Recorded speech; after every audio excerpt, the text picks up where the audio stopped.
ಆಕಾಶವಾಣಿ ಮಂಗಳೂರು.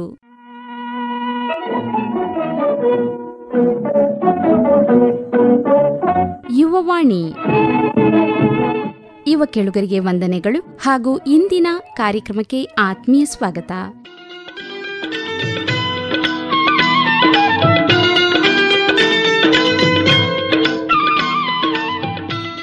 ಕೇಳುಗರೆ, ಇಂದಿನ ಕಾರ್ಯಕ್ರಮದಲ್ಲಿ ರಾಷ್ಟ್ರೀಯ ಕ್ರೀಡಾಳು ಸ್ನೇಹ ಎಸ್ ಅವರೊಂದಿಗೆ ಸಂದರ್ಶನ.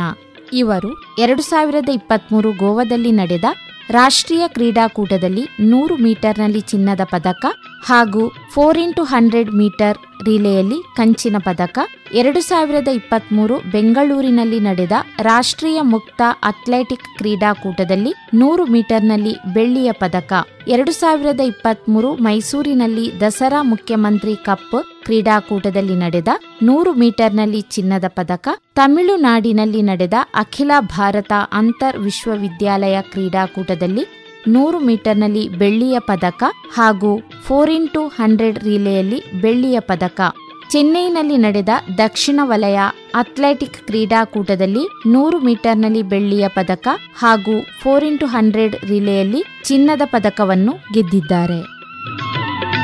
ಇದೀಗ ಕೇಳಿ ಸಂದರ್ಶನ. ಸ್ನೇಹ ಅವರೇ, ಅಭಿನಂದನೆಗಳು. ನಮ್ಮ ಮಂಗಳೂರು ಆಕಾಶವಾಣಿಯ ಸ್ಟುಡಿಯೋಗೆ ತಮಗೆ ಆತ್ಮೀಯ ಸ್ವಾಗತ. Thank you sir. ನಮ್ಮೆಲ್ಲ ಕೇಳುಗರ ಪರವಾಗಿ ನಿಮಗೆ ಅಭಿನಂದನೆಗಳನ್ನು ಸಲ್ಲಿಸ್ತೇನೆ. 2023 ರಾಷ್ಟ್ರೀಯ ಚಾಂಪಿಯನ್ಶಿಪ್ಪಲ್ಲಿ ನೀವು 100 ಮೀಟರ್ಸ್ ಸ್ಪ್ರಿಂಟಲ್ಲಿ ರಾಷ್ಟ್ರೀಯ ಚಾಂಪಿಯನ್ ಆಗಿ ಹೊರಹೊಮ್ಮಿದ್ರಿ.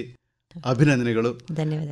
ನೀವಿಂದು ನಮ್ಮ ಸ್ಟುಡಿಯೋದಲ್ಲಿ ನಮ್ಮ ಕೇಳುಗರನ್ನ ಉದ್ದೇಶಿಸಿ ಮಾತನಾಡ್ತಿರೋದು ನಿಜವಾಗಿ ನಮಗೆ ಸಂತೋಷ ಅಂತನಿದೆ. 2023 ಆ ರಾಷ್ಟ್ರೀಯ ಚಾಂಪಿಯನ್ಶಿಪ್ಪಲ್ಲಿ ನೀವು 100 ಮೀಟರ್ ಮತ್ತು 4x100 ರಿಲೇಯಲ್ಲಿ ಭಾಗವಹಿಸಿದ್ರಲ್ಲ. ಆ ಮೊದಲು ಕೋವಿಡ್ ಲಾಕ್ಡೌನ್ ಇತ್ತು. ಆ ಸಂದರ್ಭದಲ್ಲಿ ನಿಮ್ಮ ಪ್ರಿಪ್ರೇಷನ್ ಹೇಗಿತ್ತು?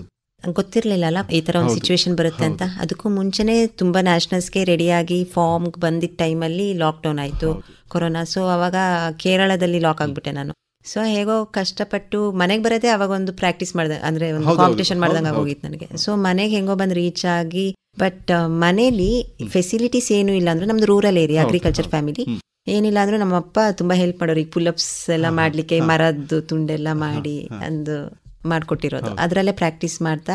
ಬಟ್ ನನ್ನ ಕೈಲಿ ಏನೆಲ್ಲ ಆಗತ್ತೆ, ಮನೆ ಸುಮ್ಮನೆ ಹೇಳೋದು ಅದೆಲ್ಲ ಇರಬೇಕು, ಇಕ್ವಿಪ್ಮೆಂಟ್ಸ್ ಎಲ್ಲ ಇರಬೇಕು ಅಂತ. ಇಲ್ದೇನೂ ತುಂಬ ಬೇಸಿಕ್ ಸ್ಟ್ರೆಂತ್ ನಾನು ಮೇಂಟೈನ್ ಮಾಡ್ಬೋದಿತ್ತು. ಮತ್ತೆ ಸಡನ್ ಆಗಿ ಯಾವುದು ಕಾಂಪಿಟೇಷನ್ ಇಲ್ಲದೆ ಇರೋದ್ರಿಂದ ಆ ರೀತಿಲೇ ಮಾಡ್ಕೊಂಡು, ಅಂದರೆ ಈಸಿಯಾಗೆ ಮಾಡಿಕೊಂಡು, ಬಟ್ ಫಿಟ್ನೆಸ್ನ ಮೇಂಟೈನ್ ಮಾಡ್ಕೊಂಡೇ ಹೋಗ್ತಾ ಇದ್ವಿ. ಎಲ್ಲೂ ಫಿಟ್ನೆಸ್ ಬಿಟ್ಟಿರಲಿಲ್ಲ, ಪ್ರಾಕ್ಟೀಸ್ ನಡೀತಾನೆ ಇತ್ತು. ಗ್ರೌಂಡಲ್ಲೆಲ್ಲ ಹೋಗಿ ಪ್ರಾಕ್ಟೀಸ್ ಮಾಡ್ಕೊಂಡು ಬರ್ತಿದ್ವಿ. ಸ್ನೇಹ ಅವರೇ, ಒಬ್ಬ ಆಟಗಾರ, ಕ್ರೀಡಾಳು, ಅದರಲ್ಲಿ ಮುಖ್ಯವಾಗಿ ನಿಮ್ಮಂತಹ ಸ್ಪ್ರಿಂಟರ್, ಇವರ ಒಂದು ಅವಧಿ ಅಂತ ಹೇಳಿದ್ರೆ ತುಂಬ ಚಿಕ್ಕದು. ಈ ಕೋವಿಡ್ ಲಾಕ್ಡೌನ್ ಸಮಯದಲ್ಲಿ ತುಂಬ ಜನರ ಕ್ರೀಡಾಳುಗಳ ಜೀವನ ಅನ್ನೋದು ಮರೆಯಾಗಿ ಹೋಯಿತು. ಈ ಸಂದರ್ಭದಲ್ಲಿ ನೀವು ಯಾವ ಥರದ ಆತಂಕವನ್ನು ಅನುಭವಿಸಿದ್ರಿ? ಸಿಕ್ಕಾಪಟ್ಟೆ ಟೆನ್ಷನ್ ಆಗೋಗಿತ್ತು. ಹೇಗಪ್ಪ, ಯಾಕಂದರೆ ಇದೊಂದು, ಅಂದರೆ ಆವಾಗಲೇ 25 ಇಯರ್ಸ್ ಒಳಗೆ ಒಂದು ಗೌರ್ಮೆಂಟ್ ಜಾಬ್ ತಗೋಬೇಕು ಸ್ಪೋರ್ಟ್ಸ್ ಕೋಟದಲ್ಲಿ, ಅದೇ ಮೇನ್ ಅಲ್ಲ, ಬಟ್ ಅಚೀವ್ಮೆಂಟ್ ಮಾಡ್ತಾ ಇರುವಾಗ ನಮ್ಗೆ ಅದು ಒಂದು ಸೆಕ್ಯೂರಿಟಿಗೆ ಬೇಕು.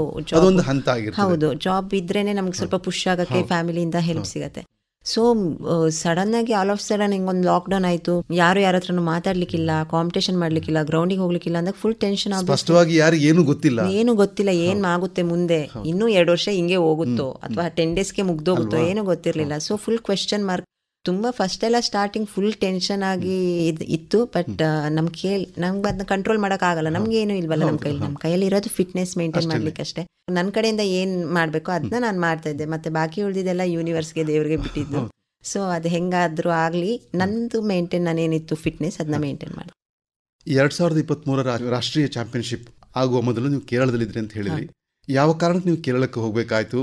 ಮತ್ತು ಆ ಹಿಂದಿನ 3-4 ವರ್ಷಗಳ ಅವಧಿಯಲ್ಲಿ ನೀವು ಯಾವುದೆಲ್ಲ ರಾಷ್ಟ್ರೀಯ ಚಾಂಪಿಯನ್ಶಿಪ್ಗಳಲ್ಲಿ ಭಾಗವಹಿಸಿದ್ರಿ? ಕೇರಳಕ್ಕೆ ಹೋಗೋಕ್ಕೂ ಮುಂಚೆ ನಾನು ಇಲ್ಲಿ ಉಚ್ರೆಯಲ್ಲಿ ಪ್ರಾಕ್ಟೀಸ್ ಮಾಡ್ತಾ ಇದ್ದೆ, ಎಜುಕೇಶನ್ ಮಾಡ್ತಾ ಇದ್ದೆ. ಅಲ್ಲಿ ನನ್ನ ಆಲ್ ಇಂಡಿಯಾ 4th ಪೊಸಿಷನ್ ಎಲ್ಲ ಆಗಿತ್ತು, ರಿಲೇ 3rd ಆಗಿತ್ತು. ಅಲ್ಲಿಂದ ನನಗೆ ನಮ್ಮ ಕೋಚಲ್ಲಿ ಯಾರು ನನ್ನ ಗೈಡ್ ಮಾಡ್ತಿದ್ರಲ್ಲ, ಅವ್ರ ಕೋಚ್ ಕೇರಳದಲ್ಲಿದ್ದರು. ಸೊ ಅವ್ರ ಥ್ರೂ ತುಂಬ ಚೆನ್ನಾಗಿ ಟೆಕ್ನಿಕ್ಸ್ ಎಲ್ಲ ಕೊಟ್ಟರೆ ಚೆನ್ನಾಗಿ ಇಂಪ್ರೂವ್ ಆಗಬಹುದು ಅನ್ನೋ ಒಂದು ಇದರಿಂದ ಇಲ್ಲಿಂದ ಅಲ್ಲಿ ಏನಾದರೂ ಎಕ್ಸ್ಟ್ರಾ ಚೇಂಜಸ್ ಸಿಗಬಹುದೇನೋ ಅಂತ ಹೋಗಿದ್ದು. ಅಲ್ಲಿ ಚೆನ್ನಾಗಿ ಟ್ರೈನಿಂಗ್ ಎಲ್ಲ ಚೆನ್ನಾಗಿ ಒಂದು ಸಿಸ್ಟಮ್ಯಾಟಿಕ್ ಟ್ರೈನಿಂಗು ಸಿಕ್ತು. ಓಕೆ, ಬಟ್ ಆ ವರ್ಷದಲ್ಲಿ ನಾನು ಇಲ್ಲಿ ಏನಿದ್ದೆ ಅದಕ್ಕಿಂತ ಟೈಮಿಂಗ್ ತುಂಬ ಇಂಪ್ರೂವ್ ಆಗ್ತಾ ಇತ್ತು. ಬಟ್ ಕಾಂಪಿಟೇಷನ್ ಅದಕ್ಕೂ ಹೆಚ್ಚಾಗಿತ್ತು. ಮುಂಚೆ ಇದಕ್ಕಿಂತ ಜಾಸ್ತಿ ಕಾಂಪಿಟೇಷನ್ ಲೆವೆಲ್ ತುಂಬ ಹೆಚ್ಚಾಗಿತ್ತು. ನಂದು ಎಷ್ಟೇ ಇಂಪ್ರೂವ್ ಆದರೂ ಅದನ್ನ ಇನ್ನೂ ಮೀಟ್ ಮಾಡೋಕ್ಕೆ ಇನ್ನೂ ಇಂಪ್ರೂವ್ಮೆಂಟ್ಸ್ ಬೇಕಿತ್ತು. ಸೊ ಅಲ್ಲಿದ್ದಾಗ ನಾನು ಅಲ್ಲಿ ಇಂಟರ್ ಕಾಲೇಜ್ ಅಲ್ಲಿ ರೆಕಾರ್ಡ್ ಕೇರಳ ಮೀನ್ಸ್ ಕೋಟೆ MG ಯೂನಿವರ್ಸಿಟಿ ಕಾಂಪಿಟೇಷನಲ್ಲಿ ನನ್ನ ರೆಕಾರ್ಡ್ ಇದೆ ಇವಾಗಲೂ ಲಾಂಗ್ ಜಂಪ್ ಎಲ್ಲ. ಸೊ ಅದಾದಮೇಲೆ ಓಕೆ ನೆಕ್ಸ್ಟ್ ಲೆವೆಲಿಗೆ ರೀಚ್ ಆಗಬೇಕನ್ನೋವಾಗಲೇ ಈ ಕೊರೋನಾ ಎಲ್ಲ ಬಂದಿತ್ತು. ಅದಾದಮೇಲೆ 1 ಇಯರ್ ಹಾಗೆ ಅದನ್ನ ಇದು ಮಾಡೋದ್ರಲ್ಲೇ ಆಯಿತು. ಅದಾದಮೇಲೆ ನಾನು ಅಲ್ಲಿ ಪೋಸ್ಟ್ ಗ್ರ್ಯಾಜುಯೇಷನ್ ಮುಗೀತು. ಮೇಯ್ನಾಗಿ ಅಲ್ಲಿ ಪೋಸ್ಟ್ ಗ್ರ್ಯಾಜುಯೇಷನ್ ಮಾಡ್ತಾಯಿದ್ದೆ M.Com ನಾನು. ಸೊ ಅಲ್ಲಿ ಮುಗಿದ್ಮೇಲೆ ಮತ್ತೆ ನನಗೆ ಕರ್ನಾಟಕದ ಕಡೆ ನಾನು ಒಬ್ಬಳೇ ಮಗಳಾಗಿರೋದ್ರಿಂದ ಪೇರೆಂಟ್ಸ್ಗೂ ಸ್ವಲ್ಪ ಕಷ್ಟ ಬಿಟ್ಟಿರಲಿಕ್ಕೆ, ಸೊ ಕರ್ನಾಟಕದ ಕಡೆನೇ ಬರೋಣ ಅಂದ್ಕೊಂಡು ಮತ್ತೆ ಈ ಕಡೆ. ಸ್ನೇಹ ಅವರೇ, ನೀವೀಗ ಹೇಳಿದ್ರಿ ಲಾಂಗ್ ಜಂಪ್ ವಿಚಾರ ಹೇಳಿದ್ರಿ ಕೊಟ್ಟಾಯಮಲ್ಲಿ. ನೀವು ರಾಷ್ಟ್ರೀಯ ಕ್ರೀಡಾಕೂಟದಲ್ಲಿ ಚಾಂಪಿಯನ್ ಆಗಿರೋದು 100 ಮೀಟರ್ಸ್ ಸ್ಪ್ರಿಂಟಲ್ಲಿ. ಈ ಹೊತ್ತಲ್ಲಿ ಒಂದು ಕುತೂಹಲಕಾರಿ ಪ್ರಶ್ನೆ ನಮ್ಗೆ ನೋಡೋದಂತ ಹೇಳಿದರೆ, ಸಾಮಾನ್ಯವಾಗಿ ಭಾರತದಲ್ಲಿ ಕ್ರೀಡೆಯಲ್ಲಿ ಬೆಳಕಿಗೆ ಬರು ತುಂಬ ನಿಧಾನವಾಗಿ ಮತ್ತು ಗುರುತಿಸೋದು ಕೂಡ ಕಡಿಮೆ, ಅದಕ್ಕೆ ಪ್ರೋತ್ಸಾಹ ಇಲ್ಲ ಅಂತ ಹಲವಾರು ಮಾತುಗಳನ್ನು ನಾವು ಕೇಳಿದ್ದೇವೆ, ನೀವು ಕೇಳ್ತೀರಿ. ಅಂದರೆ ಒಬ್ಬ ಕ್ರೀಡಾಳುವನ್ನು ಗುರುತಿಸುವ ಒಂದು ವಿಧಾನವೇ ತುಂಬ ನಿಧಾನವಾಗಿರ್ತದೆ ಭಾರತದಲ್ಲಿ.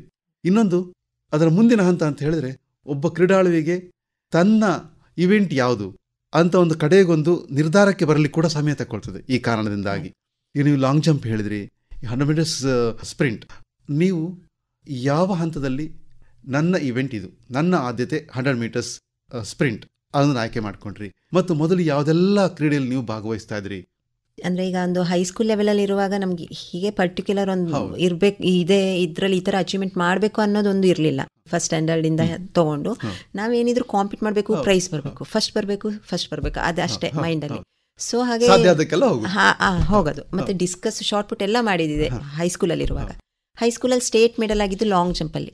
ಬಟ್ 100 ನನಗೆ ತುಂಬ ಇಷ್ಟ. ಬೇಸಿಕ್ ನನ್ನ ಸ್ಪೀಡ್ ಚೆನ್ನಾಗಿದೆ, ಅಂತರ ಮಣ್ಣಿನ ಮಕ್ಕಳು ಅಂತಾರಲ್ಲ ಆ ಥರ ಬೇಸಿಕ್ ಸ್ಪೀಡ್ ಚೆನ್ನಾಗಿದೆ ಅಂತ ಹೇಳಿ ಕೇರಳಕ್ಕೆ ಹೋದಾಗ ನನಗೆ ಲಾಂಗ್ ಜಂಪಲ್ಲಿ ಕ್ಲಿಕ್ ಅಂದರೆ 100 ಮೇಯ್ನ್ ಫೋಕಸ್ ಮಾಡಿದ್ರು. ನನಗೆ ಕಾರಣಾಂತರದಿಂದ 100 ನಂದು 3rd ಪೊಸಿಷನ್ ಆಯಿತು ಅಲ್ಲಿ.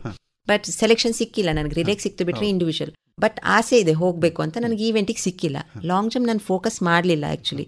ಬಟ್ ಅಲ್ಲಿ ನನಗೇನು ಆಸೆ ಇತ್ತು ನಾನು ಇಲ್ಲಿ ಬಂದು ಮಾಡಿದೆ ಲಾಂಗ್ ಜಂಪ್. ಸೇಮ್ ಟೈಮಲ್ಲಿ ಲಾಂಗ್ ಜಂಪ್ ಇತ್ತು. ಸೊ ಅದು ಕ್ಲಿಕ್ ಆಯಿತು. ಮೇ ಬಿ ನನ್ನ ಆಸೆ ಇರ್ಬೋದು, ಹೋಗಲೇಬೇಕು ಅನ್ನೋ ಛಲ ಇರಬೇಕು.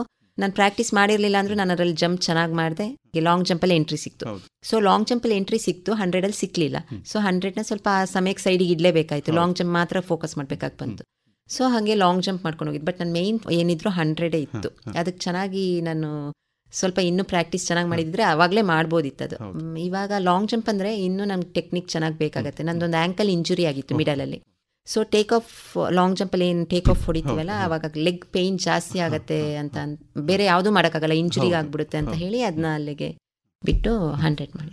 ಸಾಮಾನ್ಯವಾಗಿ ನಮ್ಮ ದೇಶದ ಪರಿಸ್ಥಿತಿಯಲ್ಲಿ ಒಬ್ಬ ಕ್ರೀಡಾಳುವಿಗೆ ತನಗೆ ಬೇಕಾದ ತರಬೇತಿಯಲ್ಲಿ ಸಿಗ್ತದೆ ಮತ್ತು ತರಬೇತಿ ಕೊಡಬೇಕಾದಂತಹ ಪರಿಣಿತ ತಜ್ಞರು ಎಲ್ಲಿರ್ತಾರೆ, ಕೋಚ್ಗಳು ಎಲ್ಲಿರ್ತಾರೆ, ಇದನ್ನು ಹುಡುಕುವಂತಹದ್ದು ಮತ್ತು ತಮ್ಮ ಮನೆಯ ಪರಿಸ್ಥಿತಿ ನೋಡ್ಕೊಳ್ಬೇಕು. ಈ ಎಲ್ಲ ಹಂತದಲ್ಲಿ ತುಂಬ ಸಮಯ ನಷ್ಟ ಆಗ್ತದೆ ಮತ್ತು ದೂರದ ಊರುಗಳಿಗೆ ಹೋಗೋದು ಕಷ್ಟ ಆಗ್ತದೆ. ನಿಮ್ಮ ಎಜುಕೇಷನ್ ನೋಡ್ಕೊಳ್ಬೇಕು. ಈಗ ನೋಡಿ, ನೀವು ಚಿಕ್ಕಮಗಳೂರಿನವರು, ಉಜಿರೆಯಲ್ಲಿ ಕಲ್ತ್ರಿ, ಮತ್ತೆ ಕೇರಳ, ಈ ಎಲ್ಲ ತಿರುಗಾಟಗಳು ಮತ್ತು ಗೊಂದಲಗಳು ಎಷ್ಟರ ಮಟ್ಟಿಗೆ ನಮ್ಮ ಕ್ರೀಡಾಳುಗಳ ಮೇಲೆ ಹೊರೆಯನ್ನು ಹಾಕ್ತದೆ? ತುಂಬ ಹೊರೆ ಜಾಸ್ತಿನೇ ಇರುತ್ತೆ ಆ ಟೈಮಲ್ಲಿ. ನಮ್ಗೆ ಎಲ್ಲದನ್ನೂ ಮೇಂಟೈನ್ ಮಾಡೋದು ತುಂಬ ಕಷ್ಟ. ನನ್ನ ಮನೇಲಿ ಅಂದರೆ ಒಬ್ಬಳೇ ಮಗಳು ನನಗೆ. ಸೊ ಮನೆಯಲ್ಲಿನೂ ನಾನೇ ಸ್ವಲ್ಪ ನೋಡ್ಕೋಬೇಕು. ಏನೇ ಅಂದರೂ ನನ್ನ ಮೇಲೆ ಜವಾಬ್ದಾರಿಗಳಿರುತ್ತೆ. ಎಲ್ಲದನ್ನೂ ಮೇಂಟೈನ್ ಮಾಡೋದು ತುಂಬ ಕಷ್ಟ ಇತ್ತು.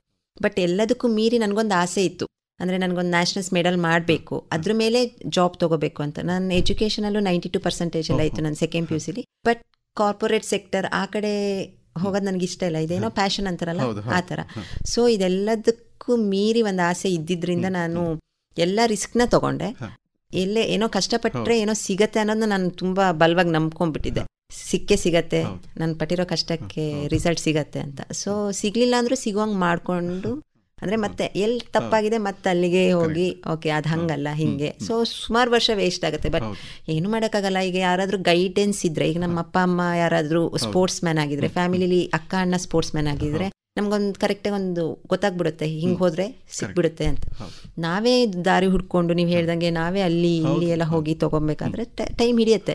ಸೊ ಅದು ನಾನು ಎಕ್ಸೆಪ್ಟ್ ಮಾಡ್ಕೊಬಿಟ್ಟಿದ್ದೆ ಫಸ್ಟ್. ಅಫ್ಕೋರ್ಸ್ ಟೈಮ್ ಹಿಡಿಯುತ್ತೆ, ಬಟ್ ರಿಸ್ಕ್ ತೊಗೊಂಡ್ರೇ ನೆಕ್ಸ್ಟ್ ಏನಾದರೂ ಫ್ಯೂಚರ್ ಇದೆ ಅಂತ. ಈಗ ನೀವು ನಿಮ್ಮ ತಂದೆ ತಾಯಿ ಬಗ್ಗೆ ಹೇಳಿದ್ರಿ. ತಂದೆ ಮಾಡ್ತಿದ್ದಂತಹ ತಕ್ಕಮಟ್ಟಿಗೆ ಅವರಿಂದ ಸಾಧ್ಯ ಆದಷ್ಟು ಫೆಸಿಲಿಟಿ ತಯಾರು ಮಾಡಿದ್ದು. ಸಾಮಾನ್ಯವಾಗಿ ನಿಮ್ಮಂಥವ್ರಿಗೆ ಬರೋ ಸಮಸ್ಯೆ ಅಂತ ಹೇಳಿದ್ರೆ, ನಿಮ್ಮ ಪೇರೆಂಟ್ಸ್ ನೀವು ಕನ್ವಿನ್ಸ್ ಮಾಡಬೇಕಾಗುತ್ತೆ ಸ್ಪೋರ್ಟ್ಸ್ ಏನಂತ. ಅವರು ಪಾಪ ಹಳ್ಳಿಯ ವಾತಾವರಣದ ಬಂದಿರ್ತಾರೆ. ಮುಖ್ಯ ಗಮನ ಏನು, ಮಗಳು ದೊಡ್ಡಳಾಗಬೇಕು, ಒಂದು ಸುಂದರವಾದ ಭವಿಷ್ಯನ ಕಟ್ಕೊಳ್ಬೇಕು, ಕಷ್ಟಪಡಬಾರ್ದು, ಭವಿಷ್ಯ ಮುಂದೆ ಏನು ಅಂತ ಒಂದು ಅವರಿಗೆ ಆತಂಕ ಇರಬಾರ್ದು. ಇಂಥ ಸಂದರ್ಭದಲ್ಲಿ ನಿಮ್ಮೆಲ್ಲರ ಕಷ್ಟ ಅಂದರೆ ತಂದೆ ತಾಯಿಯನ್ನ ಕನ್ವಿನ್ಸ್ ಮಾಡುವಂಥದ್ದು. ಇದಕ್ಕೆ ಯಾವ ರೀತಿ ಕಷ್ಟಪಟ್ಟಿರಿ? ಕೆಲವೊಮ್ಮೆ ನಿಮ್ಮ ಪುಣ್ಯಕ್ಕೆ ಅಧ್ಯಾಪಕರು ಮುಂದೆ ಬರ್ಬೋದು, ನೋಡಿ ನಿಮ್ಮ ಮಗಳು ತುಂಬ ಚೆನ್ನಾಗಿ ಸ್ಪೋರ್ಟ್ಸಲ್ಲಿ ಇದ್ದಾಳೆ, ಸಪೋರ್ಟ್ ಮಾಡಿ ಅಂತ ತಂದೆ ತಾಯಿಗಳಿಗೆ ಅಧ್ಯಾಪಕರು ಹೇಳ್ಬೋದು. ನಿಮ್ಮ ಸಂದರ್ಭದಲ್ಲಿ ಏನಾಗಿತ್ತು ಸ್ನೇಹ? ನಾನು ಚಿಕ್ಕಕ್ಕಿದ್ದಾಗ ಎಲ್ಲ ಫಸ್ಟ್ ಬಾಯ್ಸ್ ಜೊತೆಗೆಲ್ಲ ಓಡಿಸೋರು ನಮ್ಮನ್ನ ಅವಾಗ ಚಿಕ್ಕಕ್ಕಿದ್ದಾಗ. ಸೊ ನಾವು ಫಸ್ಟ್ ಬಂದಾಗೆಲ್ಲ ಅದು ಅವ್ರಿಗೊಂದು ಮೀನ್ಸ್ ಮಗಳು ಬಂದಿದ್ದಾಳೆ ಅಂದರೆ ಸ್ಕೂಲ್ ಟೈಮಲ್ಲಿ ಆ್ಯನ್ಯುವಲ್ ಡೇ ಆಗುವಾಗ ಮೆಡಲ್ ತೊಗೊಳೋದು ಅದೆಲ್ಲ ಅವ್ರಿಗೆ ಓಕೆ, ಇಷ್ಟೊಂದು ಸೀರಿಯಸ್ ಆಗಿ ತೊಗೋತೀನಿ ಅಂತ ಅವ್ರಿಗೆ ಐಡಿಯಾ ಇರಲಿಲ್ಲ.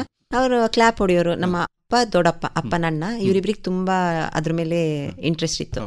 ಸೊ ಓಕೆ ಹೈಸ್ಕೂಲ್ ತನಕ ಓಕೆ, ಸ್ಟೇಟಿಗೆಲ್ಲ ಹೋಗಿ ಮನೆಯಿಂದನೇ ಓಡಾಡ್ತಾ ಇದ್ನಲ್ಲ, ಪ್ರಾಬ್ಲಮ್ ಇರ್ತಾ ಇರಲಿಲ್ಲ. ಆಮೇಲೆ ಯಾವಾಗ ನಾನು ಉಜ್ರೆಗೆಲ್ಲ ಹೋದೆ ಆಗ ಹಾಸ್ಟೆಲ್ ಲೈಫ್ ಆಯಿತು.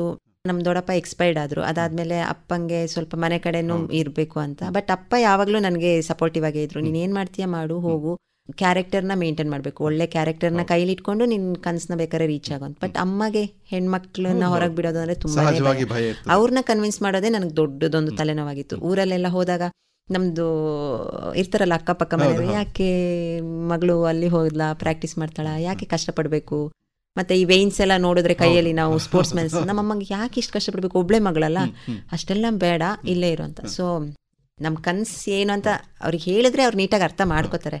ಕೊರೋನಾ ಟೈಮಲ್ಲಾದ್ರೂ ನನಗೆ ಒಂದು ದಿವಸನೂ ಮನೇಲಿ ಬೆಳಗ್ಗೆ ಲೇಟಾಗಿ ಹೇಳೋದು ಆ ಥರ ಮಾಡ್ತಿರ್ಲಿಲ್ಲ. ಅವ್ರು ಹೇಳಿಲ್ಲ ಅಂದರು, ಯಾರು ಸಪೋರ್ಟ್ ಮಾಡಲಿಲ್ಲ ಅಂದರು, ನಾನೇ ಸ್ವಂತವಾಗಿ ಮೋಟಿವೇಟ್ ಆಗಿ ಮಾಡ್ತಾ ಇದ್ದೆ. ಅದನ್ನೆಲ್ಲ ನೋಡಿ ಅವ್ರಿಗೆ ಇಷ್ಟ ಇಲ್ಲ ಅಂದರು, ಸರಿ ಏನೋ ಒಂದು ಮಾಡು ಅಂತ ಸಪೋರ್ಟಿವ್ ಆಗಿ ನಿಂತಿದ್ರು. ಅವ್ರ ಕೈಯಲ್ಲಿ ಎಷ್ಟು ಅವ್ರಿಗೆ ಬೇರೆ ಏನೋ ಅದ್ರ ಐಡಿಯಾ ಇರಲಿಲ್ಲ ಅಂದರೂ ನನಗೆ ನನ್ನ ನಂಬಿ ಸಪೋರ್ಟ್ ಮಾಡಿ ನಿಂತಿದ್ದಾರೆ. ಹಾಗೆ ಕನ್ವಿನ್ಸ್ ಮಾಡಿದಷ್ಟೇ. ನನ್ನ ನೋಡಿ ಅವರೇ ಕನ್ವಿನ್ಸ್ ಆದ್ರು ಲಾಸ್ಟ್ಗೆ. ಸ್ನೇಹ ಅವರೇ, ಒಂದು ರೀತಿಯಲ್ಲಿ ನೋಡೋದಾದ್ರೆ ನೀವು ತುಂಬ ರಾಂಗ್ ಟೈಮಲ್ಲಿ ಸ್ಪೋರ್ಟ್ಸ್ ಪರ್ಸನ್ ಆದರೆ ಅಂತ. ಏನಂತ ಹೇಳಿದ್ರೆ, ಇಡೀ ನಮ್ಮ ಕರ್ನಾಟಕದ ವಾತಾವರಣ, ಮುಖ್ಯವಾಗಿ ಶಿಕ್ಷಣ ಸಂಸ್ಥೆಗಳು ರ್ಯಾಂಕ್ನ ಹಿಂದೆ, CET ಹಿಂದೆ, ಮಲ್ಟಿನ್ಯಾಷನಲ್ ಕಂಪನಿ ಉದ್ಯೋಗದ ಹಿಂದೆ ಓಡ್ತಿರೋ ಟೈಮಲ್ಲಿ ನಾವು ನೋಡ್ತೇವೆ ಕಳೆದ 25-30 ವರ್ಷದಲ್ಲಿ ನಮ್ಮ ರಾಜ್ಯದಲ್ಲಿ ಕ್ರೀಡೆಗಳಿಗೆ ಸಿಕ್ಕಂತಹ ಪ್ರೋತ್ಸಾಹ ತುಂಬ ಕಡಿಮೆ. ಅದರಲ್ಲೂ ಮುಖ್ಯವಾಗಿ ಶಿಕ್ಷಣ ಸಂಸ್ಥೆಗಳ ಮೂಲಕ. ಸ್ಪೋರ್ಟ್ಸ್ ಅನ್ನೋಂಥದ್ದು ಶಿಕ್ಷಣ ಸಂಸ್ಥೆಗಳ ಮೂಲಕ ಮೇಲೆ ಬರಬೇಕು. ಇಂಥ ಹೊತ್ತಲ್ಲಿ ಶಿಕ್ಷಣ ಸಂಸ್ಥೆಗಳು ಸ್ಪೋರ್ಟ್ಸಿಗೆ ಅತ್ಯಂತ ಕನಿಷ್ಠ ಪ್ರಾಮುಖ್ಯ ಕೊಡುವಾಗ SLC ಬಂತೋ ಮಕ್ಕಳು ಲಾಕಿಗೆ, ನಿಮ್ಮ ಕಲೆ ಸಾಹಿತ್ಯ ಸ್ಪೋರ್ಟ್ಸ್ ಎಲ್ಲ ಕಟ್ಟಿ ಇಡಿ, ಇನ್ನು ಒಳಗೆ ಕುಳಿತು ಓದಿ ಅಂತ. ಇಂಥ ಸಂದರ್ಭದಲ್ಲಿ ನಿಮ್ಮ ಮೇಲೆ ಯಾವ ಥರದ ಪ್ರೆಷರ್ ಇತ್ತು? ತುಂಬಾನೇ ಪ್ರೆಷರ್ ಇತ್ತು. ಮತ್ತೆ ನಾನೊಂದು ಬ್ಯಾಲೆನ್ಸ್ ಮಾಡ್ತಾ ಇದ್ದೆ ಎಜುಕೇಶನ್ ಮತ್ತೆ ಸ್ಪೋರ್ಟ್ಸ್ನ ಆ ಟೈಮಲ್ಲಿ. ಸೊ ಓಕೆ, ಈಗ 85% ತಗೊಳ್ಳೋ ಎಲ್ಲ ಕೆಪಾಸಿಟಿ ಇತ್ತು ನನಗೆ, ಹೆಂಗೆ ಓದ್ಕೊಂಡು. ಅಂದರೆ ಬೆಳಗ್ಗೆ ಟೈಮ್ನ ನಾನು ಮ್ಯಾನೇಜ್ ಮಾಡ್ತಾ ಇದ್ದೆ. ಬೆಳಗ್ಗೆ ಎಷ್ಟೇ ಹೊತ್ತು ಪ್ರಾಕ್ಟೀಸ್ಗೆ ಹೋದ್ರು ಓದೋ ಟೈಮಲ್ಲಿ ಓದ್ತಾ ಇದ್ದೆ. ಸೊ ನಮ್ಮ ಮನೇಲಿ ಏನು ಎಲ್ಲರೂ 95% ಬರಬೇಕು ಅಂತಿಲ್ಲ. ನಮ್ಮ ಮನೇಲಿ ನನಗೆ ಯಾವುದಕ್ಕೂ ಫೋರ್ಸ್ ಮಾಡ್ತಾ ಇರಲಿಲ್ಲ. ನೀನು ಚೆನ್ನಾಗಿರು, ಖುಷಿಯಾಗಿರು, ಒಂದು 4 ಜನ ನೋಡಿದ್ರೆ ಓ ನಿಮ್ಮ ಮಗಳ ಅನ್ನೋ ಹಾಗೆ ನೀ ಹೆಸರು ತರುವಂಗಿರಷ್ಟೇ. ಏನು 99 ಓದಿ ಪುಸ್ತಕದ ಬದನೆಕಾಯಿ ಅದೆಲ್ಲ ಏನು ಬೇಡ ಅಂತ. ಆ ಥರ ಎಲ್ಲ ರೀತಿಲಿ ಸಪೋರ್ಟ್ ಮಾಡಿದ್ದಾರೆ ಮನೇಲಿ. ಮತ್ತು ನೀವು ಹೇಳಿದ್ರಿ ರಾಂಗ್ ಟೈಮಲ್ಲಿ ಸ್ಪೋರ್ಟ್ಸ್ ಮ್ಯಾನ್ ಅದೇನೋ ಅಂತ ಹೇಳ್ಬಿಟ್ಟು. ಬಟ್ ಅದೇ ಈ ಥರ ರಿಸ್ಕ್ ಇರುವಾಗ, ಅಂದರೆ ಈ ಥರ ಎಲ್ಲೂ ಸಪೋರ್ಟ್ ಇದ್ದಾಗ ನಾವು ಬೆಳೆದು ನಿಲ್ಲುವಾಗ ನಮ್ಮಲ್ಲೇ ಒಂದು ಸೆಲ್ಫ್ ಕಾನ್ಫಿಡೆನ್ಸ್ ಬರುತ್ತಲ್ಲ. ಸೊ ನಾನು ಅದನ್ನ ರಾಂಗ್ ಟೈಮ್ನ ನಾವು ರೈಟ್ ಮಾಡ್ಕೊಳ್ಳೋದೆ ನನಗೆ ತುಂಬ ಚಾಲೆಂಜು. ಅದನ್ನು ಗೆದ್ಬಿಟ್ರೆ ನಮ್ಮನ್ನು ನಾವೇ ಗೆದ್ದಂಗೆ ಅಂತ ನನಗೆ ಆ ಫೀಲ್ ಇತ್ತು. ತುಂಬ ಚೆನ್ನಾಗಿ ಹೇಳಿದ್ರಿ. ರಾಂಗ್ ಟೈಮ್ನ ರೈಟ್ ಮಾಡ್ಕೊಳ್ಳೋದೇ ಒಂದು ಎಲ್ಲ ಕ್ರೀಡಾಳುಗಳ ಸ್ಥಿತಿ ಅದೇ ಆಗಿರ್ತದೆ. ಹೌದೌದು. ಅವ್ರಿಗೆ ಅದೇ ಅವರು ಅಷ್ಟು ಇಂಪಾರ್ಟೆಂಟ್ ಕೊಡ್ತಾರೆ ಸ್ಪೋರ್ಟ್ಸ್ಗೆ. ಅದಷ್ಟು ಇಂಪಾರ್ಟೆಂಟ್ ಅಂದರೆ ಅವ್ರಿಗೆ ಬೇರೆ ಯಾವುದು ಲೆಕ್ಕಕ್ಕೆ ಬರಲ್ಲ. ರಾಂಗ್ ಟೈಮ್ ಆದರೆ ಏನಂತೆ, ನಾವು ಅದನ್ನ ರೈಟ್ ಮಾಡ್ಕೊಳ್ಳೋಣ ಅಂತ ಹೋಗ್ತಾರೆ ಅಷ್ಟೇ. ಒಬ್ಬ ಕ್ರೀಡಾಳು 100 ಸಾವಿರಾರು ಸರಿ ಓಡ್ತಾರೆ, ದಿನಕ್ಕೆ 100 ಸರಿ ಓಡಿಯಾರು. ಆದರೆ ಎಲ್ಲೋ ಒಂದು ಮೆಡಲ್ ಬರೋದು ವರ್ಷಕ್ಕೊಂದ್ಸರಿ, 2 ವರ್ಷಕ್ಕೊಂದ್ಸರಿ, ಜೀವಮಾನಕ್ಕೊಮ್ಮೆ. ಸತತವಾಗಿ ಆತ ಫೇಲ್ಯೂರನ್ನ ಅನುಭವಿಸಬೇಕು. ತನ್ನಲ್ಲೇ ತಾನು ಸೋಲುದು ಮತ್ತು 100 ಜನರ ಎದುರು ಸೋಲುದು, 100 ಜನರ ಜೊತೆಗೆ ಸೋಲುವಂತಹದ್ದು. ಹೀಗೆ ಒಬ್ಬ ಕ್ರೀಡಾಳುವಿನ ನಿಜವಾದ ಸಂಗಾತಿ ಅಂದರೆ ಸೋಲೆ ಆಗಿರ್ತದೆ. ಗೆಲುವು ಜೀವನದಲ್ಲೊಮ್ಮೆ ಆಗಿರ್ತದೆ. ಹಾಗೆ ಸೋಲನ್ನ ಅನುಕ್ಷಣವೂ ಜೀರ್ಣಿಸಿಕೊಳ್ಳುವ ಶಕ್ತಿ ಬೇಕು ಒಬ್ಬ ಕ್ರೀಡಾಳುವಿಗೆ. ನಿಮ್ಮ ದೃಷ್ಟಿಯಲ್ಲಿ ನೋಡುವಾಗ, ನಿಮ್ಮನ್ನೇ ಗಮನಿಸುವಾಗ, ಈ ಸೋಲನ್ನು ಜೀರ್ಣಿಸುವ ಶಕ್ತಿ ಎಲ್ಲಿ ಬರ್ತದೆ, ಎಷ್ಟು ಬರ್ತದೆ, ಯಾಕೆ ಬರ್ತದೆ? ಸೋಲು ನೀವು ಹೇಳಿ ಚೆನ್ನಾಗಿದೆ. ಸೋಲು ಎಲ್ಲರ ಜೊತೆಗೂ ಸೋಲ್ತೀವಿ, ಕೆಲವು ಸತಿ ನಮ್ಮನ್ನು ನಾವು ಸೋಲ್ತೀವಿ ಅಂತ. ಬಟ್ ಯಾವುದೇ ಒಂದು ಸ್ಟ್ರಾಂಗ್ ಸ್ಪೋರ್ಟ್ಸ್ ಮ್ಯಾನ್ ಅನ್ನೋರು ಅವ್ರ ಜೊತೆ ಅವ್ರು ಸೋತಿರಲ್ಲ. ಬೇರೆ ಓಕೆ, ಎಲ್ಲ ಕಾಂಪಿಟೇಷನಲ್ಲಿ ಸೋಲ್ಬೋದು, ಯಾರೋ ಮುಂದೆ 4 ಜನ ಮಾತಾಡೋರು ಎದುರುಗಡೆ ಸೋಲ್ಬೋದು. ಬಟ್ ಒಳಗೆ ಅವರಲ್ಲಿ ಸೋತಿರಲ್ಲ. ಅದಕ್ಕೋಸ್ಕರನೇ ಅವ್ರು ಯಾವತ್ತೋ ಒಂದು ದಿವಸ ವಿನ್ ಆಗ್ತಾರೆ. ಸೋಲೋಕ್ ನಾವು ಬಿಡಲ್ಲ. ಈಗೇನ ಅಲ್ವಾ, ನಾನೇ ಮೇನ್ ಎಕ್ಸಾಂಪಲ್. ಅದಕ್ಕೆ ತುಂಬ ಸತಿ ಫೇಲ್ ಆಗಿದೆ. ಇತ್ತೀಚೆಗೆ ಈ 2 ವರ್ಷದಿಂದ ನನಗೆ ಏನು ಬರ್ತಾ ಇರೋದು ವಿನ್ನಿಂಗ್ ಅನ್ನೋದು.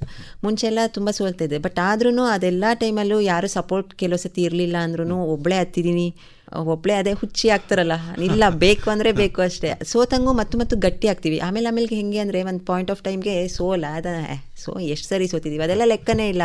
ನಮಗೆ ಬೇಕಾಗಿದ್ದು ಒಂದೇ, ಸೋಲೋ ಅನ್ನೋ ಭಯ ಬಿಟ್ಬಿಟ್ಟು ಗೆಲುವು ಅನ್ನೋದು ಬೇಕು. ಸೋತ್ರೆ ಅದು ನಮಗೆ ಸೋಲು ಅನ್ಸಲ್ಲ. ಯಾವುದೋ ಒಂದು ಮಿಸ್ಟೇಕು, ಇಲ್ಲಿ ಮಿಸ್ಟೇಕ್ ಆಗಿತ್ತು, ಓಕೆ ನೆಕ್ಸ್ಟ್ ಇಯರ್ ನಮಗೆ ವರ್ಷಗಳು ಟೈಮ್ ಇದ್ದಂಗೆ, ನೆಕ್ಸ್ಟ್ ವರ್ಷ, ಈ ವರ್ಷ ಅಲ್ವಾ ನೆಕ್ಸ್ಟ್ ವರ್ಷ ಓಕೆ ಅಂತ. ಸೊ ನಿಜವಾದ ಸ್ಪೋರ್ಟ್ಸ್ ಮ್ಯಾನ್ ಅವ್ರ ಜೊತೆಗೆ ಅವ್ರು ಸೋಲಲ್ಲ, ಎಲ್ಲೇ ಸೋತ್ರು ಅವ್ರ ಜೊತೆಗೆ ಅವ್ರು ಗೆಲ್ತಾ ಬರ್ತಾರೆ.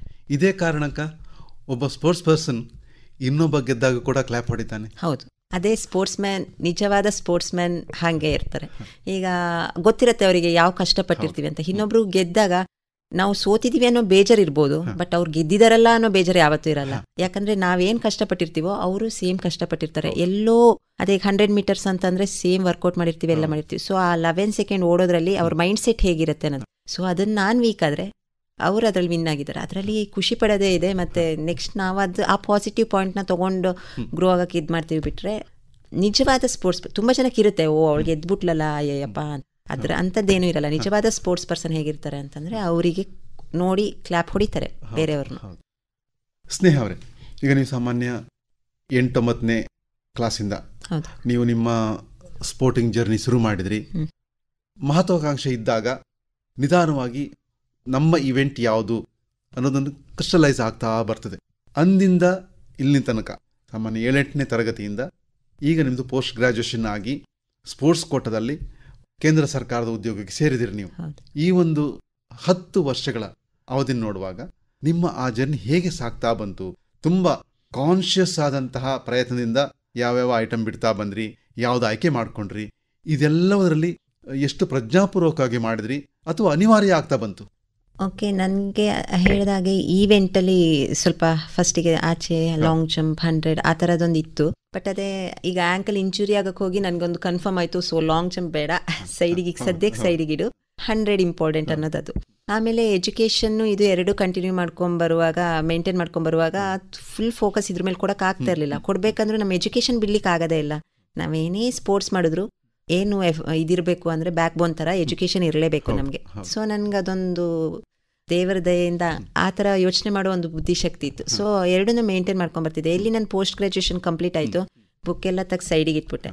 ಓಕೆ, ಪೋಸ್ಟ್ ಗ್ರಾಜ್ಯುಯೇಷನ್ ಎಜುಕೇಷನ್ ಸಿಕ್ತು, ಬಟ್ ಇನ್ಮೇಲೆ ಎಜುಕೇಷನಿಂದ ಹಿಂದೆ ಹೋಗೋದಿಲ್ಲ. ಅದನ್ನ ಯೂಸ್ ಮಾಡ್ಕೊಂಡು ಸ್ಪೋರ್ಟ್ಸಲ್ಲಿ ಏನು ಬೆಳೆಯೋಕ್ಕಾಗತ್ತೆ ಅಂತ ಅದನ್ನ ಬುಕ್ಸ್ನೆಲ್ಲ ಸ್ವಲ್ಪ ಸೈಡಿಗೆ ಇಟ್ಟು, ಆಮೇಲೆ ಫುಲ್ ಪರ್ಸನಾಲಿಟಿ ಡೆವಲಪ್ಮೆಂಟ್ಸ್ ಬುಕ್ಸ್ನೆಲ್ಲ ಜಾಸ್ತಿ ಓದ್ಕೊಂಡು ನಮ್ಗೆ ಏನು ಸ್ಪೋರ್ಟ್ಸ್ ಮಾಡೋಕ್ಕೆ, ಯಾವ್ದು ಮೆಡಲ್ ಮಾಡೋಕ್ಕೆ ಏನು ಇಂಪಾರ್ಟೆಂಟು, ಅದಕ್ಕೆಲ್ಲ ಏನೇನು ಬೇಕು, ಯಾವ ಥರ ಫುಡ್ ಎಲ್ಲ ಮಾಡಬೇಕು, ಯಾವ ಥರ ವರ್ಕೌಟ್ ಮಾಡಬೇಕು, ಎಷ್ಟು ಮೈಂಡ್ ಸ್ಟ್ರಾಂಗ್ ಆಗಬೇಕು, ಈಗ ಮೆಡಿಟೇಷನ್ ಆಗಿರ್ಬೋದು, ಆ ರೀತಿ ಎಲ್ಲ ಕಾರ್ಯಗಳ ಬಗ್ಗೆ ಫೋಕಸ್ ಮಾಡ್ಕೊಂಡು ಬಂದು ಬೇರೆ ಎಲ್ಲ ಅದಕ್ಕೆ ಯಾವ್ದು ಆಪೋಸಿಟ್ ನಮ್ಗೆ ಇದು ಮಾಡಿದ್ರೆ ಇದು ನಮ್ಗೆ ಆಗಲ್ಲ ಸ್ಪೋರ್ಟ್ಸ್ಗೆ ಅನ್ನೋದು ಏನೇ ಬಂದ್ರೂ ಅದನ್ನ ಸೆಕೆಂಡ್ ಥಾಟ್ ಇಲ್ಲದೆ ಅದನ್ನ ಸೈಡಿಗೆ ಹಾಕ್ಬಿಡ್ತೀವಿ.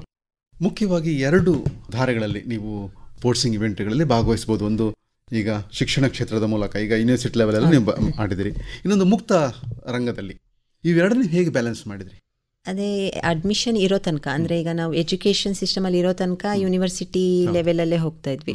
ಅಲ್ಲಿದ್ದಾಗ ನಾವು ಸೀನಿಯರ್ ಕಾಂಪಿಟೇಷನ್ ಅದ್ರ ಮೇಲೆ ಫೋಕಸ್ ಮಾಡ್ತಾ ಇರಲಿಲ್ಲ. ಯಾಕಂತಂದರೆ ನಾವೀಗ 23 ಇಯರ್ಸ್ ಇರುವಾಗ ಅಲ್ಲಿ 28, 29, 30 ಇರೋರು ಇರ್ತಾರೆ. ಮತ್ತು ನಮಗೆ ಗೊತ್ತಿತ್ತು ನಮ್ಮ ಲಿಮಿಟ್ ಏನೀಗ ಸದ್ಯಕ್ಕೆ ನಮಗೆ ಸಿಗೋ ಫೆಸಿಲಿಟೀಸಲ್ಲಿ ಹೆಚ್ಚಂದರೆ ಇಷ್ಟು ಸೆಕೆಂಡ್ಸ್ ರೀಚ್ ಆಗ್ಬೋದು, ಅಲ್ಲಿರೋದು ಅದಕ್ಕೂ ಹೆಚ್ಚು.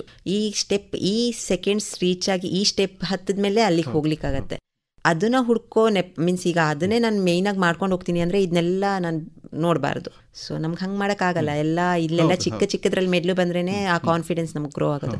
ಸೊ ನಾನು ಫಸ್ಟ್ ಅದಕ್ಕೆ ಫೋಕಸ್ ಮಾಡ್ತಾನೆ ಇರಲಿಲ್ಲ. ದೊಡ್ಡ ಅಂದರೆ ಈಗ ಸೀನಿಯರ್ ಕಾಂಪಿಟೇಷನ್ಸಿಗೆ ಫೋಕಸ್ ಮಾಡ್ತಾ ಇರಲಿಲ್ಲ. ನನ್ನ ಪಾಲಿಗೆ ಏನು ಬರುತ್ತೆ ಅಂದರೆ ನನ್ನ ಸರೌಂಡಿಂಗಲ್ಲಿ ಯಾವ ಕಾಂಪಿಟೇಷನ್ಸ್ ಇದೆ ಅಷ್ಟೇ ಸಾಕು. ಈಗ ಜೂನಿಯರ್ ನ್ಯಾಷನಲ್ಸ್ ಅಂದರೆ ಜೂನಿಯರ್ ನ್ಯಾಷನಲ್ಸ್ ಅದೊಂದೊಂದು ಕಾಂಪಿಟೇಷನ್ ಮಾತ್ರ ಫೋಕಸ್ ಮಾಡ್ಕೊಂಡು ಬಂದಿದ್ದು. ಈಗ ಆಲ್ ಇಂಡಿಯಾ ನನಗೆ ಯಾವಾಗ ಈ ವರ್ಷಕ್ಕೆ ಆಲ್ ಇಂಡಿಯಾ ಮುಗಿದಿತ್ತು, 2023 ಮಾರ್ಚ್ಗೆ ಮುಗೀತು.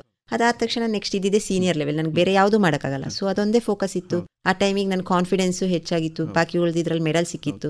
ಸೊ ಆಟೋಮೆಟಿಕ್ ಆಗಿ ನಾನು ಅದರಲ್ಲಿ ವಿನ್ ಆದೆ. ಒಂದೊಂದೇ ಸ್ಟೆಪ್ ಆಗಿ ಬಂದಿದ್ದು, ಸಡನ್ ಆಗಿ ಮುಕ್ತವಾಗಿ ಹೋಗಿಲ್ಲ. ಸ್ನೇಹ ಅವರೇ, ನೀವು ಮತ್ತು ನಿಮ್ಮಂತಹ ರಾಷ್ಟ್ರಮಟ್ಟದ ಹೆಚ್ಚಿನ ಕ್ರೀಡಾಳುಗಳ ಜೀವನ ನೋಡುವಾಗ, ಒಂದು ಸ್ಪೋರ್ಟಿಂಗ್ ಕರಿಯರ್ ಟಾಪ್ ಮುಟ್ಟುವವರೆಗೆ ನೋಡುವಾಗ, ಇಡೀ ಒಂದು ಪ್ರೋಸೆಸ್, ಇಡೀ ಒಂದು ನಿಮ್ಮ ಜರ್ನಿ, ಅದಕ್ಕೆ ಸರಿಯಾದ ತಳಹದಿದ್ರೆ, ಅಂದರೆ ಒಬ್ಬ ಕ್ರೀಡಾಳುವನ್ನು ತುಂಬ ಮೊದಲೇ ವಯಸ್ಸು 7-8 ಆಗಿದ್ದಾಗ ಗುರುತಿಸುವಂಥ ಒಂದು ವ್ಯವಸ್ಥೆ ಇದ್ದಿದ್ರೆ, ಪ್ರತಿ ತಾಲೂಕು ಲೆವೆಲಲ್ಲಿ, ಜಿಲ್ಲಾ ಲೆವೆಲಲ್ಲಿ ಎಲ್ಲ ಸ್ಪೋರ್ಟಿಂಗ್ ಇವೆಂಟ್ಗಳಿಗೆ ಸರಿಯಾದ ಕೋಚ್ ಇರೋದಾಗಿದ್ದರೆ, ಅವರಿಗೆ ಸ್ಪೋರ್ಟ್ಸ್ ಕಾಲೇಜುಗಳು ಇರುವುದಾದರೆ ವಯಸ್ಸು 17-18ರಲ್ಲಿ ಪೀಕ್ ಮುಟ್ಬೋದಾಗಿತ್ತು ಅನ್ನೋ ಒಂದು ಯಾವತ್ತಾದ್ರೂ ನಿಮಗೊಂದು ಯೋಚನೆ ಬಂದದುಂಟಾ? ಈಗ ನಿಮಗೆ ವರ್ಷ 24-25 ಆಗ್ತಾ ಬಂತು ಅಲ್ವಾ? ಒಂದು ಟಾಪ್ ಮುಟ್ಟುವಂಥ ವಯಸ್ಸು ಇದು. ಇಡೀ ನಮ್ಮ ದೇಶದಲ್ಲಿ ಇದು ಸ್ಪೋರ್ಟಿಂಗ್ ಕಲ್ಚರ್. ನಾವು ಮಾತಿನಷ್ಟಕ್ಕೆ ಹೇಳುವಾಗ USA ಅಥವಾ ಜರ್ಮನಿ ಅಥವಾ ಚೀನಾ, ಜಪಾನ್ ಇಲ್ಲಿ ಇದ್ದ ಹಾಗೆ ಇದ್ದಿದ್ರೆ ನೀವು ವಯಸ್ಸು 17-18ಕ್ಕೆ ಟಾಪ್ ಮುಟ್ಬೋದಾಗಿತ್ತಾ ಅಂತ ಹೇಳೋಕ್ಕೂ ಮುಂಚೆ, ಈಗ ನನಗೆ ಚಿಕ್ಕಕ್ಕಿಂತ ಸಿಕ್ಕಿರೋ ಕೋಚಸ್ ಎಲ್ಲ ಅವರ ಮ್ಯಾಕ್ಸಿಮಮ್ ಲೆವೆಲಲ್ಲಿ ನನಗೆ ಟ್ರೈನ್ ಮಾಡಿದ್ದಾರೆ. ಅವ್ರಿಗೆ ಏನು ಮೆಂಟಾಲಿಟಿಲಿ ಎಷ್ಟು ಬರುತ್ತೋ ಅಷ್ಟು ಮ್ಯಾಕ್ಸಿಮಮ್ ಮಾಡಿದ್ದಾರೆ. ಸೊ ಸಿಕ್ಕಿರೋದ್ರಿಂದ ಈಗ ಅಟ್ಲೀಸ್ಟ್ ನಾನು 24 ಒಳಗೆ ನನಗೊಂದು ಪರ್ಫಾರ್ಮೆನ್ಸ್ ಬಂತು ಬೇಸಿಕ್ಕಿಂದ. ಸೊ ನಾನು ಅವ್ರು ಯಾರನ್ನೂ ದೂರ್ತಾ ಇಲ್ಲ, ಅಂದರೆ ಅವ್ರು ಚೆನ್ನಾಗಿಲ್ಲ ಇನ್ನೂ ಚೆನ್ನಾಗಿರೋ ಆ ಥರ ಅಲ್ಲ. ಅದಲ್ಲದೆ ಈಗ ನೀವು ಹೇಳ್ದಂಗೆ US ಇರೋ ಸಿಸ್ಟಮ್ ಎಲ್ಲ ಇಲ್ಲಿಗೆ ಬಂದಿದ್ರೆ, ಈಗ ಪರ್ಫಾರ್ಮೆನ್ಸ್ ನಾವು ಚಿಕ್ಕಕ್ಕಿದ್ದಾಗಲೇ ನಮ್ ಏನೋ ಟೆಸ್ಟ್ ಮಾಡಿ ಓ ಈ ಇವೆಂಟ್ ಆಗಿರ್ಬೇಕು ಇವಳು ಹಂಗೆ ಆ ಥರ ಮಾಡಿ ಟೆಕ್ನಿಕಲಿ ಆ ಥರದ್ದು ಏನಾದರೂ ಬಂದಿದ್ರೆ ಮೇ ಬಿ ನೀವು ಹೇಳ್ದಂಗೆ ಈಗ 18-19ಗೆಲ್ಲ ನಮಗೆ ಆರಾಮಾಗಿ ಒಂದು ಪೀಕ್ ಲೆವೆಲಿಗೆ ಹೋಗುವಂತ ಇದಿತ್ತು. ಮತ್ತೆ ಈಗ ಫ್ಯೂಚರ್ ಈಗ 25 ಇರುವಾಗ ನಾವು ಒಂದು ವರ್ಲ್ಡ್ ಲೆವೆಲಲ್ಲೆಲ್ಲ ಆರಾಮ್ಸೆ ಮಾಡಬಹುದಿತ್ತೇನೋ ಅಂತ ಅನ್ಸುತ್ತೆ. ಬಟ್ ನಾವಿಷ್ಟು ಫುಲ್ ಸ್ಟ್ರಾಂಗ್ ಆಗ್ಲಿಕ್ಕೆ ಆಗ್ತಿರ್ಲಿಲ್ಲ ಅನ್ಸುತ್ತೆ ಫಸ್ಟ್ ಇಂದ. ಅಂದ್ರೆ ಪರ್ಸನಾಲಿಟಿ ನಾನು ಹೇಳ್ತಿರೋದು, ಈಗ ಕಷ್ಟಗಳನ್ನ ಅನುಭವಿಸಿ ಈಗ ಒಂದು ಗಟ್ಟಿ ಮರದ ತರ ನಿಂತ್ಬಿಟ್ಟಿದೀವಿ. ಆಗ ನಮ್ಮ ಪೇರೆಂಟ್ಸ್ ಸಪೋರ್ಟ್ ಹೆಂಗಿರುತ್ತೆ, ಅವರೆಲ್ಲರೂ ಸಪೋರ್ಟ್ ಮಾಡ್ಕೊಂಡ್ ಬಂದಿದ್ರೆ ನಮ್ಮನ್ನ ನಾವೇನು ಅಂತ ಯೋಚನೆ ಮಾಡಕ್ಕೆ ಆಗ್ತಿರ್ಲಿಲ್ಲ ಅನ್ಸುತ್ತೆ. ಸ್ನೇಹ ಅವರೇ, ಈಗ ನಮ್ಮ ದೇಶ ಇಷ್ಟು ದೊಡ್ಡ ದೇಶ, ಇಲ್ಲಿ ಪ್ರತಿ ತಾಲೂಕು, ಜಿಲ್ಲಾ ಮಟ್ಟದಲ್ಲಿ, ರಾಜ್ಯ ಮಟ್ಟದಲ್ಲಿ ಸ್ಪೋರ್ಟ್ಸ್ ಹಾಸ್ಟೆಲ್ಗಳು, ಇನ್ಸ್ಟಿಟ್ಯೂಟ್ಗಳು, ಈಗ ಸಾಯಿ ಅಂತ ಸಂಸ್ಥೆ ನಡೆಸುವಂತಹ ಕೋಚಿಂಗ್ ಸೆಂಟರ್ಸ್ ಮತ್ತು ಎಲ್ಲ ಜಾಗದಲ್ಲಿಯೂ ಎಲ್ಲ ಥರದ ಕೋಚ್ಗಳು, ಉತ್ಕೃಷ್ಟ ಕೋಚ್ಗಳು ಸಿಗುವ ಹಾಗೆ ವ್ಯವಸ್ಥೆ ಮಾಡಲಿಕ್ಕೆ ನಮ್ಮ ದೇಶದ ವಾತಾವರಣದಲ್ಲಿ ಸಾಧ್ಯ ಆಗ್ಲಿಕ್ಕೆ ಏನು ಮಾಡಬೇಕು? ಸಾಧ್ಯ ಅಂತ ಅನ್ಸುತ್ತೆ.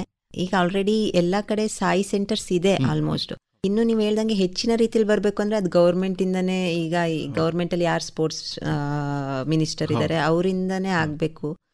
ಈಗ ಅದೇ ನಾವೀಗ ನ್ಯಾಷನಲ್ಸ್ ಅಲ್ಲಿ ನಾವಿನ್ನೂ ಹೈ ಲೆವೆಲ್ ಅಚೀವ್ಮೆಂಟ್ ಆಗಿ ನಮ್ಮ ಹತ್ರನೇ ಏನಾದ್ರು ಅವ್ರ ಸಜೆಷನ್ ಕೇಳುವಾಗ ಆಗುವಾಗ ನಾವು ಅದನ್ನ ಧೈರ್ಯವಾಗಿ ಹಿಂಗೆ ಹೇಳ್ಬೋದು. ನೀವು ಹೇಳಿದ್ ಕರೆಕ್ಟ್. ಅವರು ಗೌರ್ಮೆಂಟಿಂದ ಸ್ವಲ್ಪ ಎಲ್ಲ ಕಡೆ ಈ ಥರ ಕೋಚಸ್, ಒಂದು NIS ಮಾಡಿರೋ ಕೋಚಸ್ ಅಥವಾ ಒಳ್ಳೆ ಎಬಿಲಿಟೀಸ್ ಇರೋ ಕೋಚಸ್ನ ಇಟ್ಟರೆ ಮೇ ಬಿ ಎಲ್ಲ ಸ್ಟೂಡೆಂಟ್ಸ್ಗೂ ಕ್ಲಿಕ್ ಆಗಲಿಕ್ಕೆ ಹೆಲ್ಪ್ ಆಗುತ್ತೆ. ಕಾಂಪಿಟೇಷನ್ಸ್ ಇನ್ನೂ ಜಾಸ್ತಿ ಇರುತ್ತೆ. ಎಜುಕೇಷನ್ ಸಿಸ್ಟಮಲ್ಲಿ ಹೇಗೆ ಕಾಂಪಿಟೇಷನ್ ಜಾಸ್ತಿ ಇದೆಯೋ ಹಾಗೆ ಸ್ಪೋರ್ಟ್ಸ್ ಅಲ್ಲೂ ಈಗ ರೂರಲ್ ಏರಿಯಾದಲ್ಲೇ ಒಂದು ಒಳ್ಳೆ ಕೋಚ್ನ ತೊಗೊಂಬಂದಿಟ್ರೆ ರೂರಲ್ ಏರಿಯಾ ಏನು ಗೊತ್ತಿಲ್ದಿರೋರು ಸ್ವಲ್ಪ ಮುಂದೆ ಹೋಗ್ಬೋದು ಅಂತ ಅನ್ಸುತ್ತೆ. ಸ್ನೇಹ ಅವರೇ, ಸ್ಪೋರ್ಟ್ಸಿಗೆ ಈ ರೀತಿ ಅನುಕೂಲಗಳನ್ನು ಒದಗಿಸಿಕೊಡುವಂತಹದ್ದು ಒಂದು ಕಡೆ ಆದರೆ, ಅದಕ್ಕಿಂತ ಅದರಷ್ಟೇ ಬಲವಾದ ಇನ್ನೊಂದು ವಿಚಾರ ಅಂತ ಹೇಳಿದ್ರೆ, ಸ್ಪೋರ್ಟ್ಸ್ ಒಂದು ಜೀವನದ ಉನ್ನತಿಗೆ ತಡೆ ಅಲ್ಲ ಅನ್ನೋ ಮನೋಭಾವವನ್ನು ನಾವು ನಿವಾರಿಸೋದು ಕೂಡ ಮುಖ್ಯ. ಸಾಮಾನ್ಯ ಇನ್ನೂ ಇಟ್ಕೊಡೋದೇ ಆಶ್ಚರ್ಯ ಅಂತ ಹೇಳಿದ್ರೆ, ಒಬ್ಬ ಸ್ಪೋರ್ಟ್ಸ್ ಪರ್ಸನ್ ಜೀವನದ ಯಾವ ರಂಗದಲ್ಲಿ ಸೋಲುದಿಲ್ಲ, ಓದೋದ್ರಲ್ಲಿಯೂ ಕೂಡ. ಆದ್ರೆ ಇನ್ನೂ ಕೂಡ ಸಾಮಾನ್ಯ 8ನೇ ತರಗತಿಗೆ ಬಂದ ಕೂಡಲೇ ಇನ್ನೂ ಓಡಿದ್ದೆಲ್ಲ ಸಾಕು, ಇನ್ನೂ ಪುಸ್ತಕ ಹಿಡ್ಕೊಳ್ಳಿ ಅಂತ. ಆದರೆ ಒಬ್ಬ ಸ್ಪೋರ್ಟ್ಸ್ ಪರ್ಸನ್ ತನ್ನ ಮೈದಾನದ ಸಮಯವನ್ನು ಬಿಟ್ಟು ಬೇರೆ ಬೇರೆ ಟೂರ್ನಮೆಂಟ್ಗಳಿಗೆ ಹೋಗೋದು, ಇದೆಲ್ಲವನ್ನೂ ಮಾಡಿಯೂ ಎಕ್ಸಾಮಲ್ಲಿ ಫೇಲ್ ಆಗೋದಿಲ್ಲ. ನಮ್ಮ ಈ ಮನೋಭಾವವನ್ನು ಶಿಕ್ಷಣ ಸಂಸ್ಥೆಗಳಲ್ಲಿ ಮತ್ತು ಪಾಲಕರಲ್ಲಿ ನಿವಾರಿಸುವುದು ಹೇಗೆ? ಈಗ ನೀವೇ 90% ಮೇಲೆ ತೆಗೆದವ್ರು ನೀವು. ಈಗ ನೀವು 24 ಗಂಟೆ ಓದಿಕೊಂಡಿದ್ದವ್ರಿಗೆ ಕೂಡ ಸಾಧ್ಯ ಆಗದ ಪರೀಕ್ಷೆಯನ್ನು ನೀವು ಆರಾಮದಲ್ಲಿ ಪಾಸ್ ಆಗಿದ್ದೀರಿ. ನೀವು ನಮ್ಮ ಮಕ್ಕಳನ್ನ ಸ್ಪೋರ್ಟ್ಸಿಗೆ ಎಂಟ್ರಿ ಆಗಲಿಕ್ಕೆ ಬಿಡದೇ ಇರಲಿಕ್ಕೆ ಈ ಒಂದು ಮನೋಭಾವ ಕೂಡ ಕಾರಣ.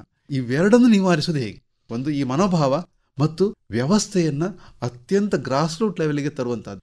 ಈಗ ಅದು ಮಕ್ಕಳ ಕೈಯಲ್ಲಿದೆ ಆ ಪವರ್ ಅಂತಂದ್ರೆ, ನಾನು ಹೇಳೋದು ಏನಂದ್ರೆ, ಅವ್ರಿಗೆ ಈಗ ನನಗೂ ಈ ಥರ ಪ್ರಾಬ್ಲಮ್ಸ್ ಇತ್ತು, ಬಟ್ ನಾನು ನಂಬಿದ್ದೆ ನನಗಿದ್ರಲ್ಲೇ ಬೇಕು ಆಗತ್ತೆ ಅನ್ನೋದು ನಂಬಿದ್ದೆ.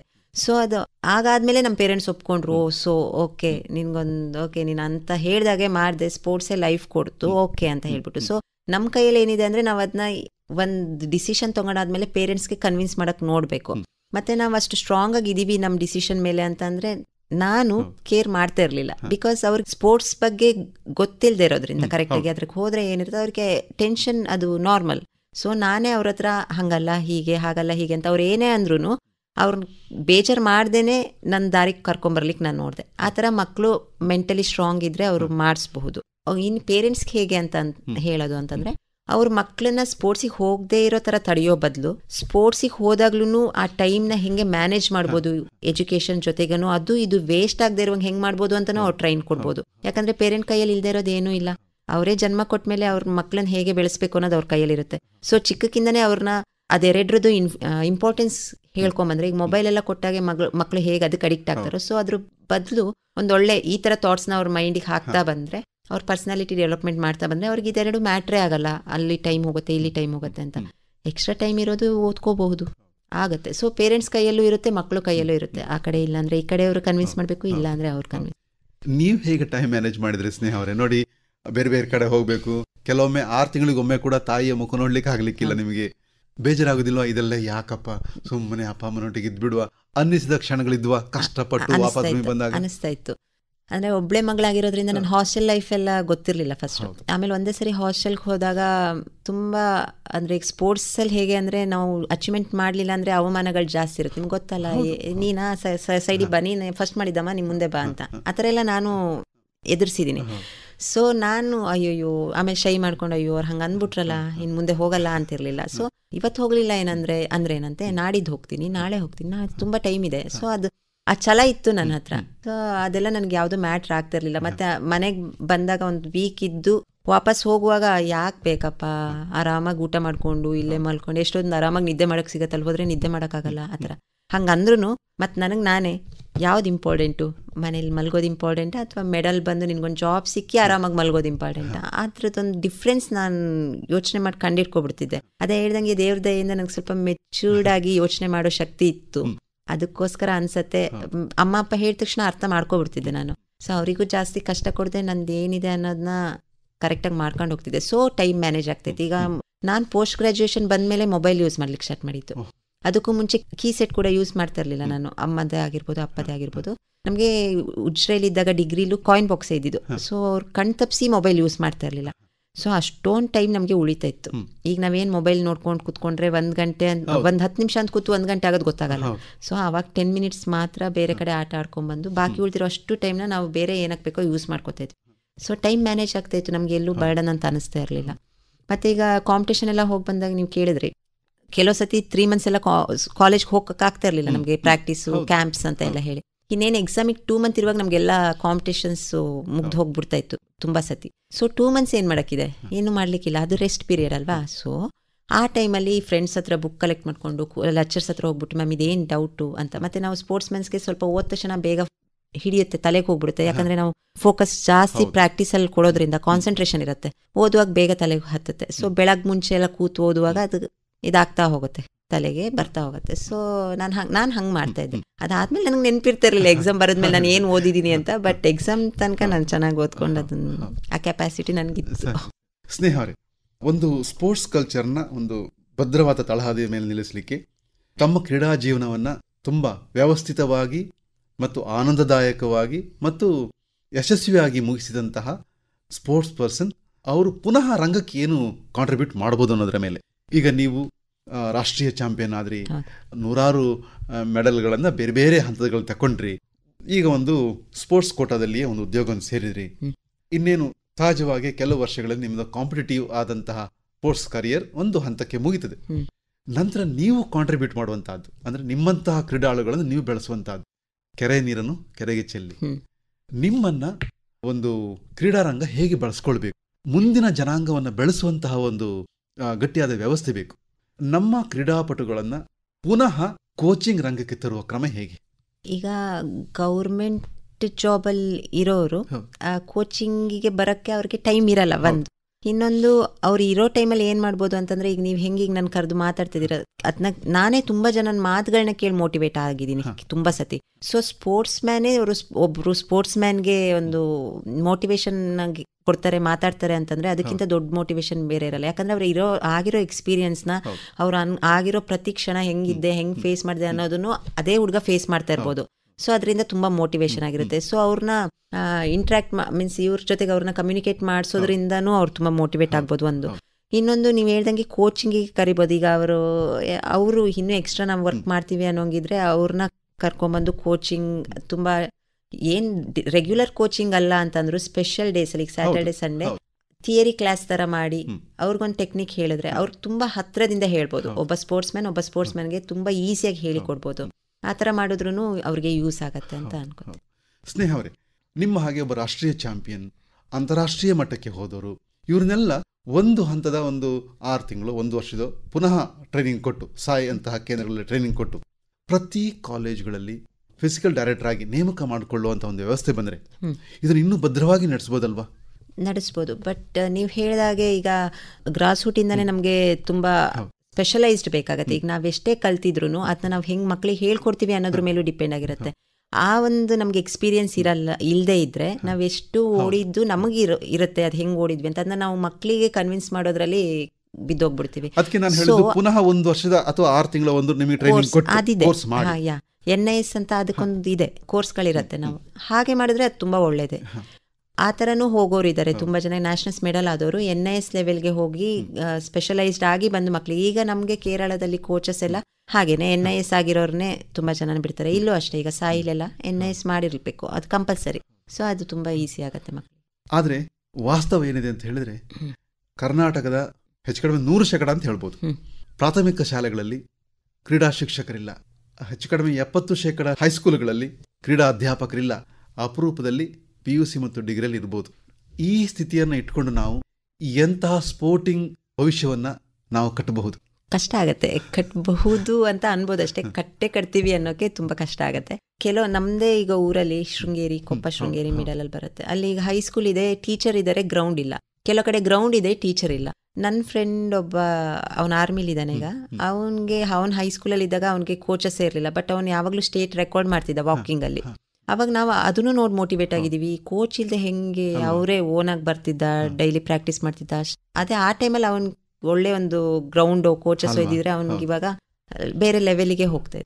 ಅದನ್ನ ನೋಡ್ಬೇಕು ಅಂತ ನಮ್ಮ ಏನ್ ಗೌರ್ಮೆಂಟ್ ಇದೆ, ಎಲ್ಲಿ ರೂರಲ್ ಏರಿಯಾದಲ್ಲಿ ತುಂಬಾ ಫೋಕಸ್ ಮಾಡ್ಬೇಕು. ಈಗ ಓಕೆ, ಬ್ಯಾಂಗ್ಳೂರ್ ಸಿಟೀಸಲ್ಲೆಲ್ಲ ಆಲ್ರೆಡಿ ಅವ್ರಿಗೆ ಫಿನಾನ್ಷಿಯಲಿ ಸ್ಟೆಬಿಲಿಟಿ ಇರುತ್ತೆ, ಅವ್ರು ಇಲ್ಲ ಅಂತ ಅಂದ್ರೂ ಪರ್ಸನಲ್ ಕೋಚಸ್ನ ಕೆಲವರು ಇಟ್ಕೋತಾರೆ. ಸೊ ರೂರಲ್ ಏರಿಯಾ ಮೇಲೆ ತುಂಬಾ ಫೋಕಸ್ ಮಾಡಿದ್ರೆ ಮಣ್ಣಿನ ಮಕ್ಕಳು ಅನ್ನಲ್ಲ, ಅಲ್ಲಿ ತುಂಬಾ ಸ್ಟ್ರಾಂಗ್ ಇರೋರು ಇರ್ತಾರೆ. ಅವ್ರಿಗೆ ಕೊಟ್ರೆ ಅವ್ರಿಗೆಲ್ಲ ಇದೆಲ್ಲ ಲೆಕ್ಕನೇ ಇರಲ್ಲ. ಅವ್ರ ಪೇರೆಂಟ್ಸ್ ಇಂದ ಹಂಗ್ ಬೆಳೆದಿರ್ತಾರೆ ಆ ಮಕ್ಕಳು.